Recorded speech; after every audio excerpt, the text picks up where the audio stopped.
20. Kom ons lees vers 21. Hierdie ene was seker vir my, ek wil amper sê, die grootste wake-up call. Vers 21. Sy is gerus oor haar huisgesin as dit sneeu. Hulle dra almal warm klere. Wat beteken dit?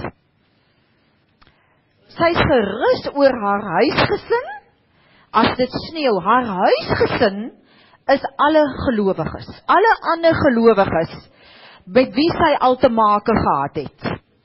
Aan wie jy al die woord bedien het. En hoekom kan sy gerus wees?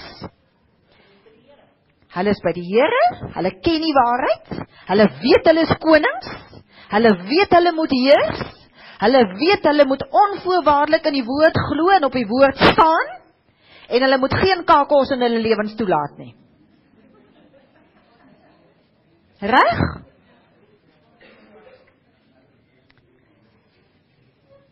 Wanneer sneeu dit? Wat beteken sneeu? Dis die winterseisoen, wanneer daai mense deur duisternis gaan, jou huisgesin. Wanneer daar 'n koue in hulle geestelike lewe is, wanneer hulle voel daar is 'n leegheid in hulle lewe, wanneer hulle op 'n geestelike laagtepunt is, wanneer hulle blootgestel is aan kritiek, aan versoekings van die duiwel, aan vernederings en veroordelings of wat ook al, dan moet jy gerus wees. Want jy weet, hulle dra warm klere. Die Engels praat van scarlet, en dit is die rooi kleur, the color of the sacrifice for sin. Dit bedek en beskerm hulle, dis die warm klere, met sy bloed. Met ander woorde, hulle het die bloed as covering. En die bloed is die teken van 'n verbond. Met ander woorde, hulle kan na Goliat toe gaan soos Dawid en sê, ek is 'n verbondskind. Ek is 'n verbondskind. En ek het vir jou sommer daar vinnig 'n paar voorbeelde gegee van waar die Bybel praat van verbondskind, van verbond. 1 Korintiërs 11 vers 28 en 29 gaan oor die nuwe verbond. Dat die brood, wat die betekenis van die brood is, dit wat Jesus se liggaam vir ons gedoen het, volkome genesing. Hy was die volmaakte offer vir ons gewees. Die wyn met nagmaal. Waarvan praat dit? Dit praat van volkome vergifnis, dat die vrede tussen ons en God herstel is, dat daar geen verwydering meer is tussen my en God nie, dat daar versoening gekom het, dat ons van al ons sondes vergewe is, dat ons vry is van vloeke, van alle oorgeerfde dinge. Dis die nuwe verbond. En weet jy, dat jou huisgesin, die mense met wie jy te maak het, dat hulle dit weet. Jesaja 54 vers 10 praat van die, ek noem het sommer die vrede verbond, wat God vir altyd met ons gesluit het, die geen aanklag nie, geen veroordeling nie, geen wraak en toorn en straf meer nie. Dat die mense aan wie jy al die woord verkondig het, as daar iets sleg moet hulle gaan, nie, dat is dit nie die Here wat het gebring het nie, want die Here het nou vir my onder ongeluk laat kom, want ek het mos nou weer iets verkeerd gedoen nie. Jy weet, hulle ken die waarheid. Jesaja 49 vers 21 noem ek sommer die familieverbond. Dat God gesê het, ek sluit met jou 'n verbond, 'n ewige verbond, dat jou woorde wat op jou mond is, ook in die van jou kinders en jou kleinkinders sal wees. En dat my gees wat op jou is, ook op jou kinders en op jou kleinkinders gaan wees. As jy sien jou kinders maak droog, of jou kleinkinders, daar is iets wat vir jou pla, gaan staan op hierdie verbond. En sê, Here, ek glo dat my kinders ook nog gaan praat volgens die woord. Dat my kinders ook nog totaal oorgegee gaan wees aan die Heilige Gees. Moenie soos 'n Job gaan met offertjies nie. Here, ek is so bang, dit en dit gaan nou gebeur met my kinders. En dan 2 Korintiërs 9 vers 8, die finansiële verbond. Dat hy het arm geword, sodat ons kan ryk wees. Deuteronomium 8 vers 18 praat ook daarvan. dat julle sal krag ontvang om finansiële rykdom te hê. Ek en jy moet weet en vra jouself af 'n dag. My huisgesin, kan ek gerus wees oor my huisgesin? Gaan hulle weet wat om te doen as hulle in 'n sneeustorting kom? As hulle in 'n tyd kom waar die duisternis in hulle lewens inkom, gaan hulle weet wat hulle moet doen dan? Is nooit te laat nie. Gaan maak seker dat jou mense ken, jou eie kinders, jou eie familie, jou geestelike kinders, alle ander gelowiges wat die Here oor jou pad op 'n gereelde basis bring. En dan punt nommer 7, vers 22, kom ons lees hom. Sy maak self vir haar dekens, en sy dra klere van linne en wol. Hierdie is 'n kosbare een. Met hom het ek ook gesukkel. Sy maak self vir haar dekens. Met ander woorde, dit gaan oor my en jou self as die kerk. 'n Deken, die Engels praat van 'n covering of tapestry. Soos die gordyne in die tempel, ook met verskillende kleure wat betekenis het.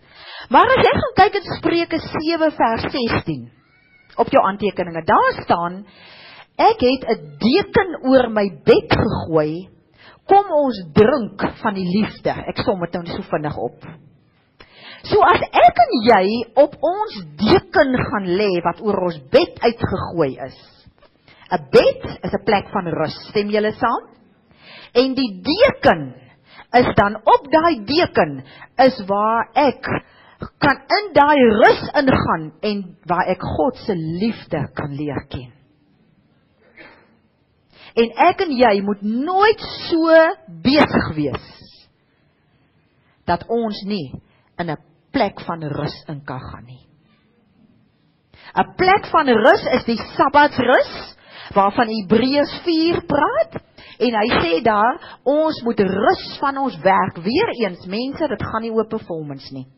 Maar hy sê in Hebreërs 4 vers 3 sê hy, elkeen wat die evangelie glo, hy praat in vers 2 van die evangelie, hy sê daar, dat julle die blye boodskap gehoor, maar omdat julle dit nie geglo het nie, het dit julle niks gebaat nie. En dan sê hy in vers 3, maar ons glo, daarom gaan ons in sy rus in.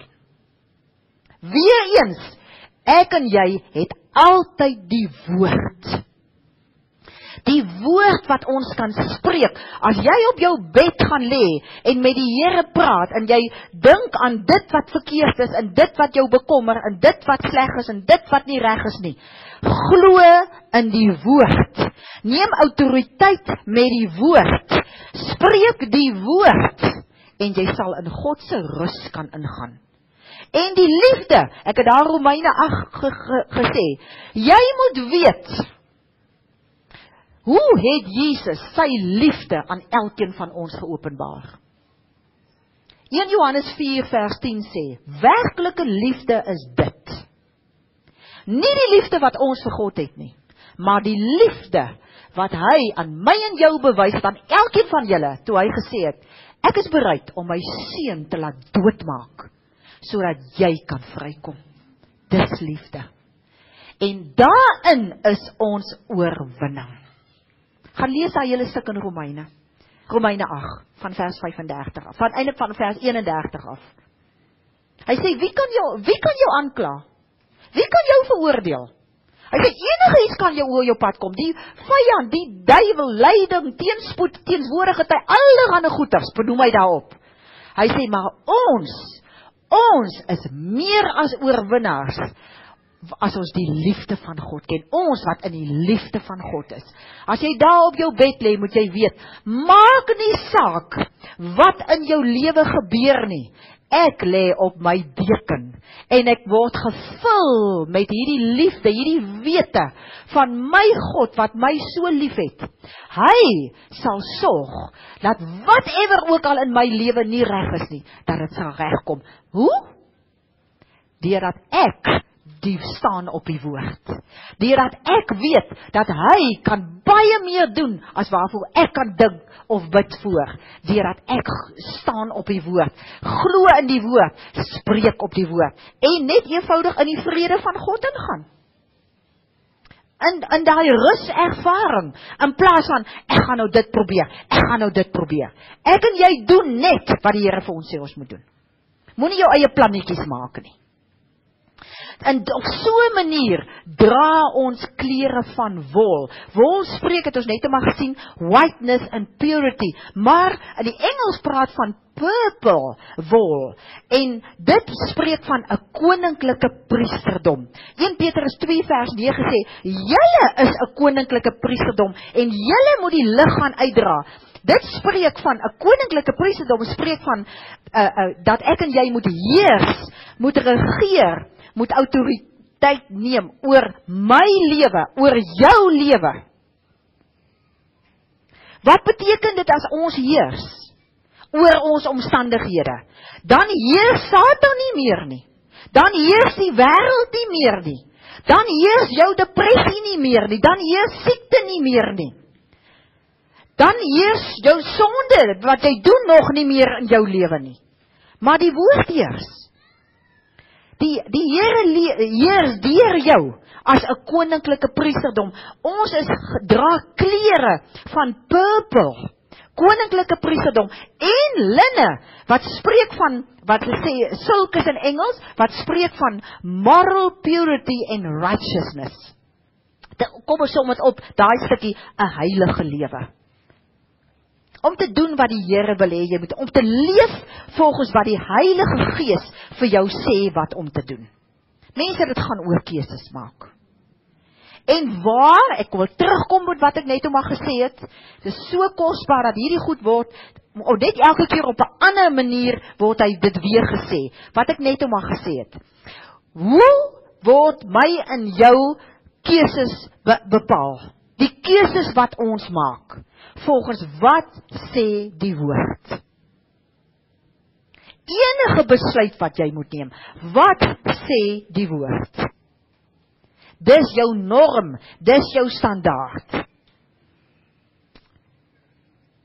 Daarmee kan jy heers en kan jy 'n heilige lewe gelei. Gaan lees 1 Johannes 2 vers 3 tot 6. Hy praat daar, hy sê, as jy die liefde van God ken, dan sal jy aan die woord gehoorsaam wees en sal jy 'n lewe lei soos Jesus wil hê jy moet lewe. Hoe meer jy vir die Here lief het, hoe meer jy weet hoe lief hy vir jou het, hoe meer wil jy hom behaag, hoe meer wil jy volgens sy standaarde, volgens sy woord leef. Die een ding volg op die ander ene, maar weet julle, ons het so selfsugtig geword, dat ons nie eers meer dink aan God se liefde nie. Sy liefde is nie meer deel van ons elke dag se lewe nie. Ons aanvaar maar net, en ons wil in beheer wees van alles. Dink altyd aan die liefde van die Here, en jy gaan in sy rus in. En dit het resultate in jou lewe. Punt nommer 8. Eer God in alles wat jy doen, vers 23.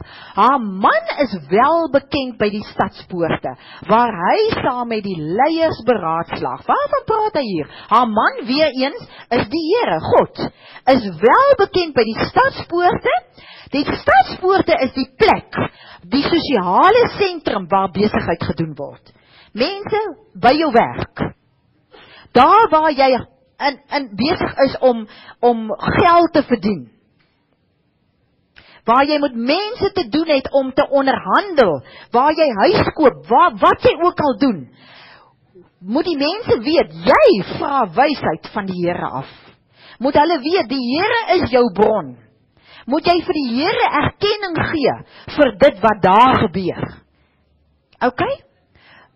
Hy moet wel bekend wees by die mense wat deel is van jou sosiale sentrum, van jou besigheid, van jou werk, waar hofsaake gedoen word, waar reg en onreg, dit spreek daarvan. In enige situasie waar daar moet 'n oordeel gevel word, wie's reg, wie's verkeerd? Here, kom gee U vir ons wysheid. Kom lewer U vir ons die regte uitspraak. Kom gee vir ons insig in watter hofsaak moet hier gedoen word. Watter uitspraak moet hier gelewer word in hierdie saak wat nou hier gebeur. In jou besigheid, in die huwelik, met jou kinders, wat ook al. Daar waar sogenaamd hofsaake gehou word, ken die Here daarin. Hy moet wel bekend wees. Sê vir jou kinders, weet jy wat, ek weet nie wat om te doen nie, maar kom ons gaan vra vir die Here. Ook waar politieke sake uitgevoer word. Ons kan dit ook deurvoer na ander situasies, maar kom ons kyk na ons situasies in die land. Almal van ons is bekommerd oor ons land Suid-Afrika. Hoeveel keer praat ons daaroor negatief, in plaas van om vir die Here te vra, Here, kom gee vir ons wysheid. Bid vir die mense wat in die regering is. Dit sê Timoteus vir ons so duidelik. 1 Timoteus 2 vers 2 sê, bid vir die wat oor jou regeer. Ook al is hulle nou so ongelewig soos die duiwel vanself. Niks is te groot, geen mens is te 'n groot sondaar, dat hy nie by die Here kan uitkom nie. So, laat die Here ook bekend wees by die mense wat in die politiek is. Die stadspoorte was ook die plek waar die vyand van die stad kan ingaan. Mense, hoe bang is die duiwel vir jou? Hoe bang is die duiwel vir jou? As die duiwel vir jou sien, moet hy vlug. En julle weet wat ek altyd sê, daai ou gesegde van, the higher the level, the bigger the devil. Ek glo nie in hom nie. Waarin glo ek? Hoe meer Bybel, hoe minder duiwel. Hoe meer jy die woord spreek, hardloop Satan.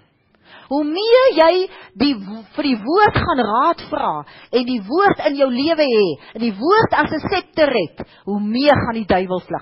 Die duiwel moet weet, man, hy het nie 'n katsekans by jou nie. Hy moet sterk in die bene daar net vir jou so staan en loer, want hy is soos 'n brullende leeu, wat kyk wie hy kan verslind. Hy moet nie eers probeer nie, hy moet sommer sien, ag nee, wat, dis 'n hopeless case. Hierdie vrou mens, hierdie mans mens, sy praat net Bybel, en sy glo in die Bybel, ek het nie 'n katsekans teen haar nie. Dis, hoe die duiwel, of God, so wel bekend in die stadspoort van my en jou lewe moet wees, waar die duiwel wil inkom in ons lewens. Verstaan julle die begrip hierso? 1 Korintiërs 10 vers 31 sê, dat ons moet hom eer in alles wat ons doen. Dan gebeur Spreuke 12 vers 4, 'n knap vrou gee haar man hoë aansien. Die Here wil dit sien, mense. Hoor bietjie hierso. Die Here kyk na ons. Hy het vir ons kom toerus met hierdie lewensmanual. En hy kyk hoe ons dit toepas. En ek sê dit nie vanmôre om vir jou bang te maak nie. Jy het nie in die minste nodig om bang te wees ooit vir die Here nie. Die Here sal nie vir jou straf as jy dit nie doen nie. Maar wat gebeur? Jy voeter eintlik jou eie lewe op. Jy's nie die koning wat die Here wil hê jy moet wees nie. Waarmee hy jou toerus nie. En ek en jy moet daai toerusting hê, en ons moet die Here bekend maak by ons stadspoorte. Waar God saam met die leiers beraadslaag, glo ek is waar die drie-eenheid op die troon sit. Die stadspoorte van Jerusalem. En weet julle, hier is vir my so 'n kosbare stukkie, wat ek gou vir jou wil na verwys. Johannes 1, vers 47 tot 51, gaan dit oor Nathanael. Nathanael wat Jesus sien, en hy sê vir Nathanael, Nathanael, ek het jou al gesien sit toe jy nog onder die vyeboom was. En toe sê hy, jy's 'n man wat geen bedrog in jou het nie, en jy sal, en dit beteken almal wat geen bedrog in hulle het nie, en dit beteken ons wat kinders is van die Here, jy sal die hemel sien oop en toegaan, en jy sal kan opklim na die hemel toe, basies soos Jakob se leer. Waarvan praat hy? Al die seëninge, al die gawes, is vir my en vir jou uit die hemel uit. Dit van die Here af. En hoe meer ek en jy die Here eer, hoe meer gaan ek en jy dit ervaar in ons lewe. Nie dat hy dit vir ons gaan gee soos wat ons hom eer nie, dit is vir ons beskikbaar. al die openbaringe en al die seëning uit die lewe is in vir ons. Matteus 10 vers 32 sê, dat as ons hom eer voor mense, sal hy ons eer voor die Vader, sê Jesus. Matteus 10 vers 32. So dis 'n beginsel, eer God in alles wat jy doen, by jou werk, by partytjies, in jou huwelik, in elke situasie. En dan, vers 24, punt nommer 9, vers 24 sê, sy maak klere en sy verkoop dit. Sy lewe gordels aan die handelaars. Sy maak klere, linne praat hy hiervan, en verkoop dit. Dit is dat ek en jy aan die wêreld, aan almal wat met ons te doen het, 'n leefstyl van praat en van optree volgens die woord moet verkoop. Dis die simbool van ons regverdige dade. Regverdige dade, waarvan praat hy? Weereens gaan dit nie oor koeksuster bak en allerhande goeders doen vir die Here om sy guns te wen nie. Dit gaan oor 'n leefstyl van praat volgens die woord, heers met die woord, tree op volgens die woord. Matteus 3 vers 8 sê dood eenvoudig, dra vrugte wat wys dat jy bekeer is.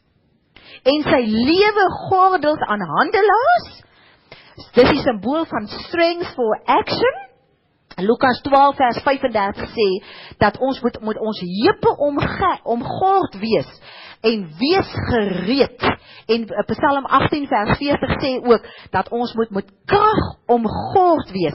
Dis die doel van die gordels, die gordels van waarheid, wat spreek van, dat jy moet jou vermoëns aanbied, want dit word aan handelaars aangebied. Oral waar ek en jy is, moet ons die waarheid gaan aanbied. Ons vermoëns gaan aanbied. Ons salwing gaan aanbied aan mense. Mense kan sê, ja, kom bid vir my, of nee, ek wil dit nie hê nie.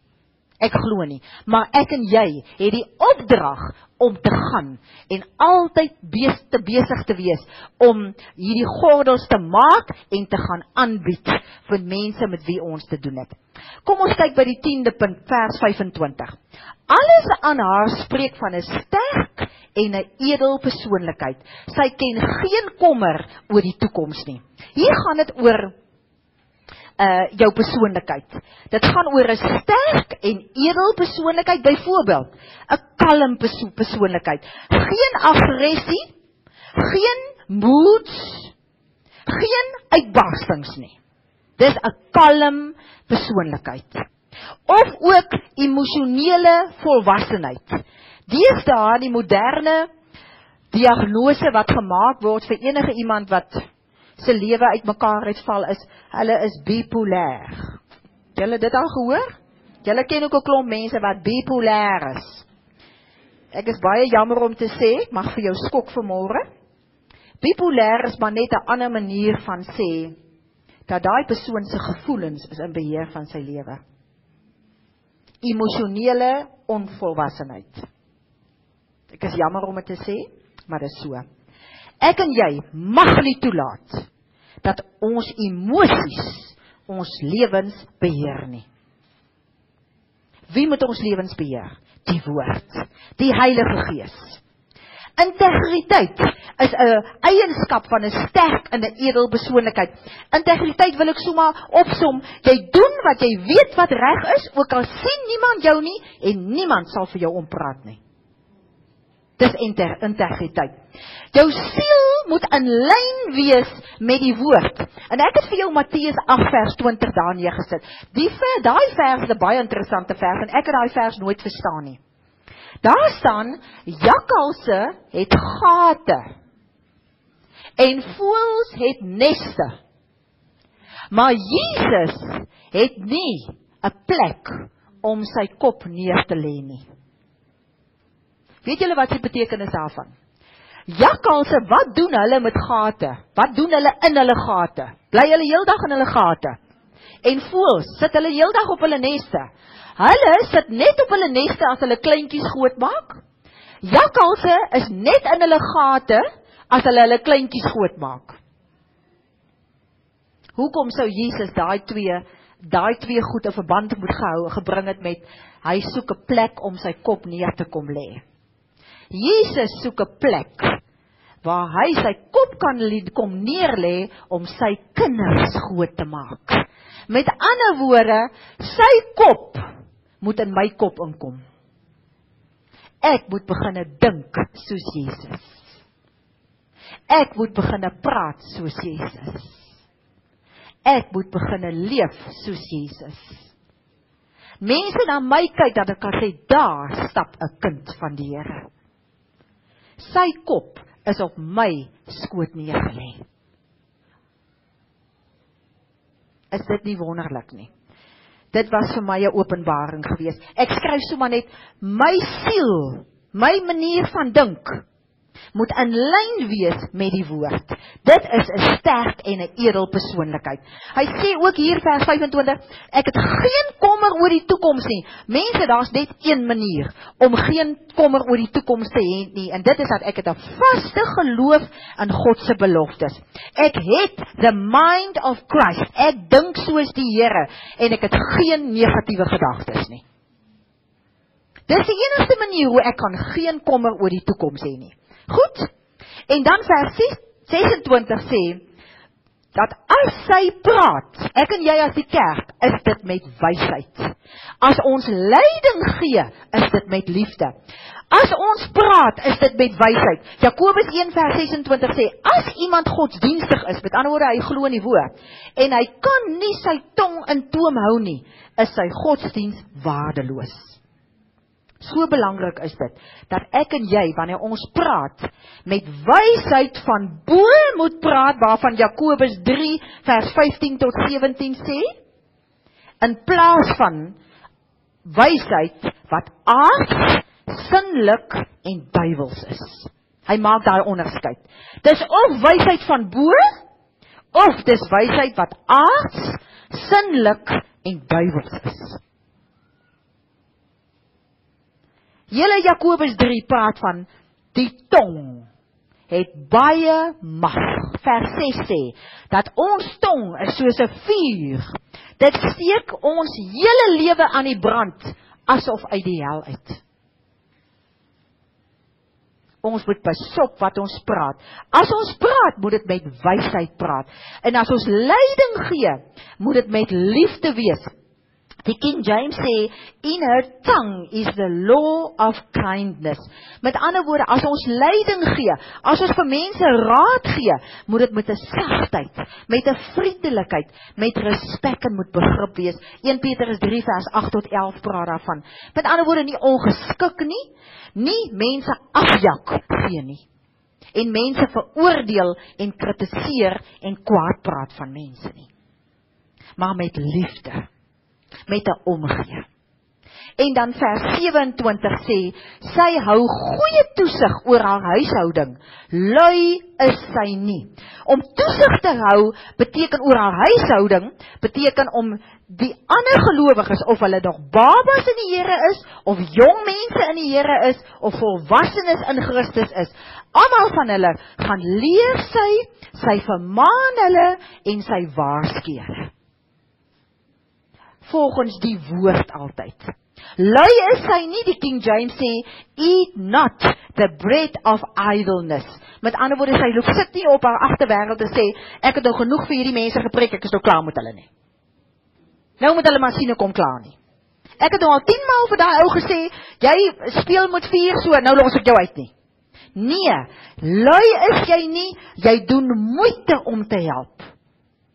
Jy gaan altyd uit, oor en oor, gaan jy vir hulle die woord bring, gaan jy hulle leer, gaan jy hulle vermaan, gaan jy hulle waarsku, en dan altyd met hierdie wysheid. In plaas van, jy sien, want as ons dit nie doen nie, dan begin ons kritiseer en veroordeel, en negatief praat van mense. En daarby moet ons nie uitkom nie, dan anders so nie doen ons, wie se werk? Wie is die aanklaer van die gelowiges? Aha, Openbaring 12 vers 10. Die laaste ene is, ek en jy kry erkenning. En hier moet ons maar ons trots 'n bietjie in die sak steek. Vers 28 tot vers 31, ek gaan dit vir jou lees. Haar kinders prys haar. Haar man bewonder haar. Daar's baie knap vrouens, maar jy oortref hulle almal. Uiterlike skoonheid hou nie. 'n Mooi voorkoms is nie alles nie, as sy die Here dien. Dan verdien die vrou om geprys te word. Gee haar wat haar toekom vir alles wat sy doen. Laat haar werk haar roem wees in die stadspoorte. Haar kinders prys haar, vers 28, jou geestelike kinders word hiervan gepraat. Die mense wie jy gementor het, die mense wie jy na die Here toe gelei het en geleer het in die woord, met ander woorde van hulle disippels gemaak het. Julle weet natuurlik, dit help nie om iemand na die Here toe te lei en om dan nie te disipel nie. Want dan raak hy maar net 'n afgedwaalde skaapie weer. Hierdie woordjie wat hier gebruik word, Hebreërs barak, beteken bewonder. Hulle kom gee vir jou dank en hulle kom praat goed van jou. En haar man bewonder haar weer, hier is die Here. Mense, die Here kom halal oor jou. Dis waarvan die woordjie halleluja afgelei is. Die Here celebrate, die Here sing prys, die Here spog met jou.